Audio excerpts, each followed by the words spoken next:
It is July, and that means millions of college football fans across the country are feverishly downloading the new EA college football game. I am one of those fans. It's at like 42% in the background. So hopefully by the time I'm done with this stream, I will be able to join the list of millions who have played this game. But we wanted to pop on and do a JMU football fan guide to the new game. And we have two gentlemen who are very familiar with the game who want to offer their thoughts. Michael Evangelista and the newest contributor to JMU Sound Off, Afton Sadamon. Afton, got to give you a shout out, man. You've been making amazing content the last couple of weeks. I know you're just getting started. So if you haven't had a chance to check out our Instagram or YouTube, his top 5 lists have been a huge hit. So welcome to the JMU Sound Off family, Afton. Michael, I know you've played the game now for a few hours. What are your initial thoughts on the game? Anything new that you're seeing in the new title? First off, it hasn't been a few hours, John. Maybe a little bit here and there, but yes, I've had a chance to dabble in. You did work today. You did work. I did have to work today. I did go in and out. But no, it was super cool. I think like the thing that I believe all fans will be really excited about is playing with Sluka, Alston, Sanchez, a lot of the new transfers that came in.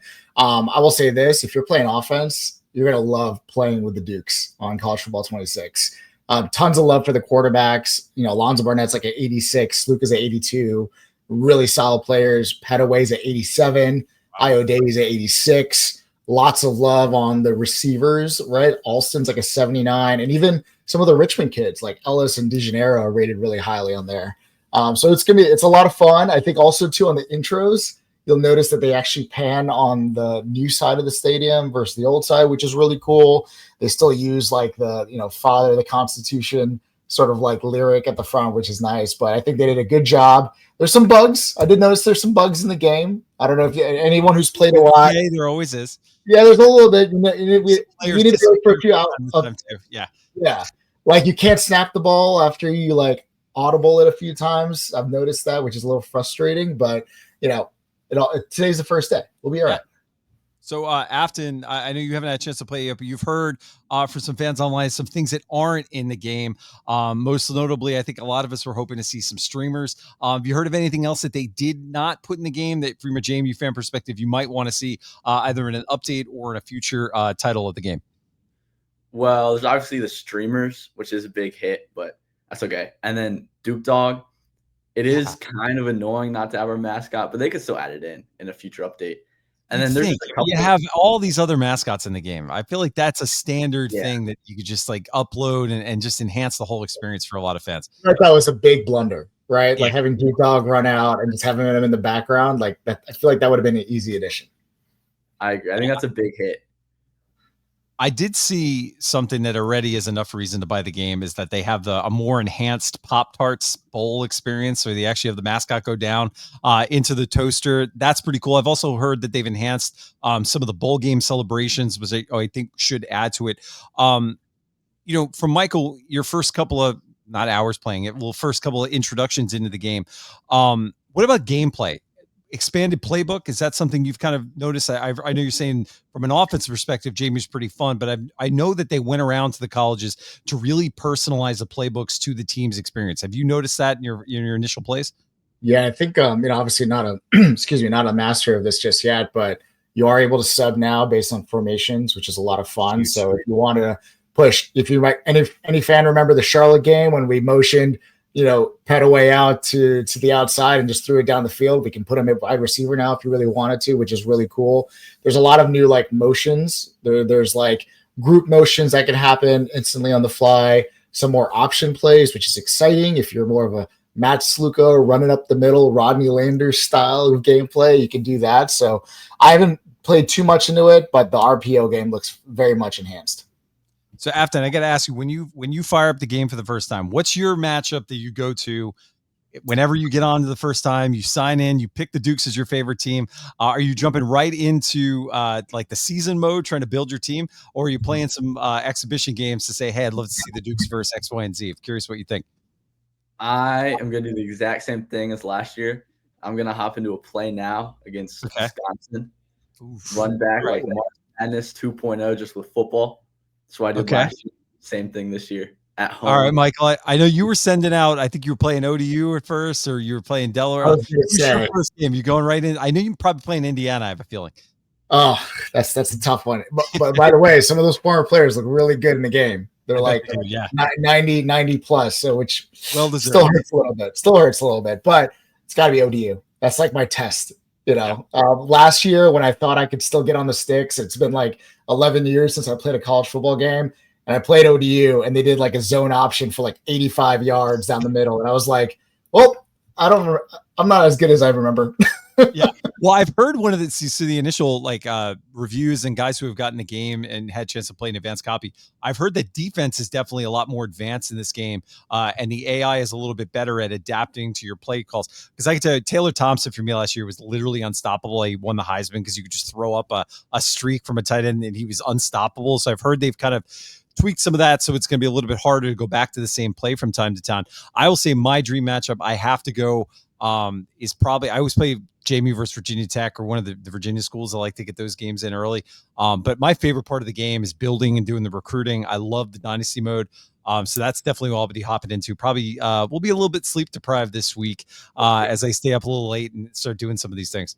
Well, John, they made it a little bit more difficult. So you can't really chuck the ball anymore. Like if anyone liked to just throw it to the running back, like you can't just run it down the field. And also with the Dynasty mode, they made it really hard specifically for a G5 program to keep players. You'll notice that very quickly. Got expanded, yeah.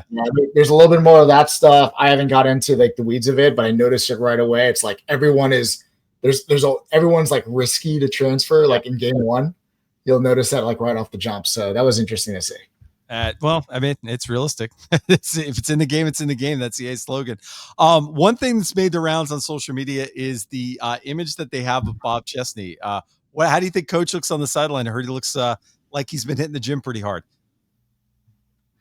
I think he looks pretty solid. Like he does look like he gained about 15 to 20 pounds of muscle, but they got the hair right. I think the skin tone's good.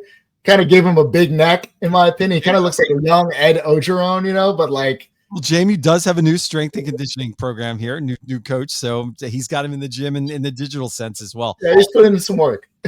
Afton, anything else about the game that you're excited to really get into? I know there's a lot of different modes, a lot of different ways. I know there's an expanded kind of high school edition where you could play kind of Road to Glory, I think it's called. I am really excited for that. I think it's going to be really cool because I am in high school. So to play as high schools, that is true to life. Cool. Yeah. And then I think it's going to be cool to work your way up from high school to college. So after what position do you put yourself in the game when you're actually going through your high school career to try to see if Bob Chesney recruits you to JMU? Well, back in the day, I played 1 year of football a couple years ago. And I was a corner. So there you go. I would be a corner. Right, well, five-star Afton sat him on out of Richmond, Virginia. We'll see if Bob makes the call. Afton, before we wrap this up, what are some of your next top 5 list videos that you're working on that fans could expect to see in the next couple of days? I know you're also doing some player spotlights. Preview what's upcoming here as we work our way towards the beginning of our new season of JMU Sound Off as we kick off at the end of the month. So I have a couple ideas. I think one of the favorites will be top 5 quarterbacks in the history of JMU football. I think that's gonna be a really cool one. Be an interesting debate. And then there's 2 that kind of fall in the same category with the best games in JMU football history and also the best endings. So I think those are gonna be cool videos. Interesting possibilities. Feel like you might see the Richmond punt return Scotty McGee on that list. Michael, it's been a busy summer. I know for a lot of people, obviously you got married. Congratulations. We get a chance to say it. Our producer Chandler got married. But players are on campus. The football season is right around the corner. Anything on your mind just specifically related to how this team is coming together or news that has occurred since we've had our last show? Honestly, a lot's happened, John. So yeah, like it's just, players I think are already on campus. We've got a new strength and conditioning coach. Lots of new pieces, particularly in offense. When I had a chance to talk to the coaches, I kind of joked around. It's good to have receivers over 5'8" for once, right? So like, I think I'm really excited to see what that room looks like. We have a ton of quarterbacks, right? Like what happens there. And then obviously the offensive line, I think it'll be really interesting. Riley Rebel coming back from injury is going to be really exciting to see. And also too on defense, like how are the corners going to develop, right? Mekhi Rogers, we talk about him a lot on prior podcasts. How does he develop from being an FCS star to moving up another level? I look at guys like Studio from Kent State, all conference player. as a freshman last year, albeit on a bad team. They kind of snubbed him a bit. They had him at a 71 in the game, and I think he's going to be some guy. I think him and Mekhi Rogers, we'll see the ratings go up a little bit as the updates go. Another guy, Sahir West, that had a really good game during the spring. Like, how do these guys develop, right? Like, this is when they gain weight, they change their bodies. I'm excited to see. I'll probably be in a few practices once fall camp comes through. So really excited to see how the team just matures overall. Afton, what are you thinking about as the team gets approaches their first practice of the year, which will be here in a couple of weeks? It's crazy how fast the summer's going. Any players you're looking forward to seeing on the field when training camp begins? I like what we have right now. I really do. I think I'm an old school type of person. I love running the football. I think that's my favorite part of football. I love teams running it. So I think that's going to be really exciting with Petaway, Ade, maybe Sluka at quarterback. It's a big running attack. And we have a lot of big boys up front to help them out. So I think that's going to be really exciting. Yeah, no shortage of storylines. Obviously, a lot of people be focused on the quarterback room. What area I'm excited to see this year is special teams. I think we're going to see a much more enhanced and much more productive special teams unit now that Drew Cannon's had a second year in this unit, but also a group that is now more depth. I feel like they're better at the special teams unit for the players that are going to be on those. I think we're going to see improved special teams play. Also excited to see Mr. Jacob Dobbs in a coaching role back on campus, helping out with the special teams and linebackers. So no shortage of things to look forward to, but an exciting season that we will be covering from day one. Stay tuned. We're going to have some announcements over the coming days about some additional sponsors that are coming on the JMU Sound Off family. So we're going to have a refreshed look with that, as well as what our schedule for shows is going to be as we head towards the end of the month. But thank you to Michael. Thank you to Afton. Thank you to everyone who continues to engage and watch our content. We appreciate your support. And as always, we will talk to you soon, and go